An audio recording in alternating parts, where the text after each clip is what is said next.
예, 그리고 지지대 형태도 논란이지 않습니까? 네네. 콘크리트 지지대에 흙으로 지금 2, 3m 둔덕을 쌓아서 올렸고 로컬라이저, 다시 말해서 이 방위각 시설이 네네. 그 둔덕 위로 튀어나온 형태였는데 국토부 매뉴얼에 좀 어긋난다는 지적이 있더라고요. 네, 이렇게 우리가 활주로는 보통 평지라고 생각을 하고 예. 있습니다. 사실 인천공항은 다 평지죠. 예. 활주로 반대쪽 것과 이 서로 평행하다 문제가 없는데 이 무안공항을 설계할 당시에 이 평지를 만들지 못하고 한쪽이 5.6m가 높은 상태입니다. 예. 네. 그러다 보니까 이 로컬라이저라는 안테나에서 신호를 받기 위해서는 런웨이 1구 쪽 편에 이 로컬라이저를 높일 수밖에 없는 그런 상황입니다. 그러다 보니까 같은 사이즈의 로컬라이저 시설을 흙을 높여서 이제 높이를 한 거죠.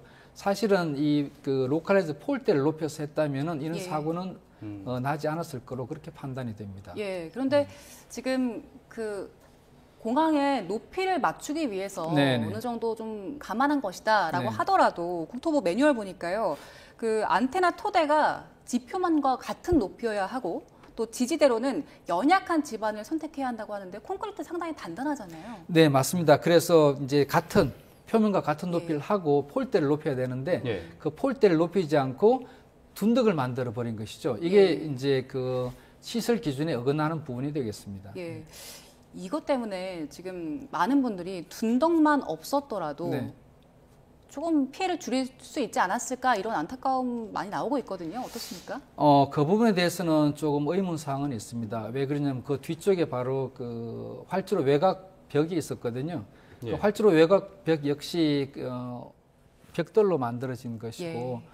또 그 벽돌을 부딪혔을 때 그 실제 이 둔덕에 부딪힌 거 어느 정도의 차이가 있는지 하는 부분에 대해서는 전문적인 실험을 해봐야 할 것이고 실제 이게 300m 밖에 둔덕이 있더라도 국토부가 주장하는 예. 있더라도 사실 비행기가 손상은 크게 났을 거로 판단이 됩니다. 물론 지금은 약 48m 앞쪽에 있기 때문에 더 큰 피해가 났겠지만 이것이 안전구역 밖에 있더라도 비행기에는 큰 손상을 입혔을 것으로 판단이 됩니다. 그럼 교수님 항공안전 전문가시잖아요. 네. 그 전문가 입장에서 봤을 때 이 둔덕 이대로 둬도 되는 건지 앞으로 이런 비슷한 사고가 났을 때 또 같은 일이 반복되지 않을까 하는 우려드는데 어떻습니까? 이 둔덕은 반드시 없애야 되는 부분이고 지금 무안공항 같은 경우는 실제 외곽 그 벽이 굉장히 가깝습니다. 거의 300m 조금 더 될 거예요. 그래서 이런 부분을 위해서는 만약 구역이 넓다면 문제가 안 되겠지만 좁은 구역 같은 경우는 이마스라는 어떤 설치를 해서 비행기가 충분히 감속을 시킬 수 있는 그런 시설을 갖춰야 될 걸로 판단이 됩니다. 예. 그 예. 외신들에 따르면요, 그 구조물이 부서지기 쉬워야 한다는 의견들도 맞습니다. 있더라고요. 네. 콘크리트가 없었다면 둔덕이 있어도 되는 상황은 아니겠습니까? 콘크리트가 이제 흙이 어떤 정도로 단단하냐에 따라 달라지겠죠. 이제 그렇지만 흙도 이렇게 비를 맞고 하면 단단해지지 않습니까? 예. 근데 그 높이가 이제 기준적으로 7.5cm 거의 바닥과 마찬가지가 돼야 되는데 네.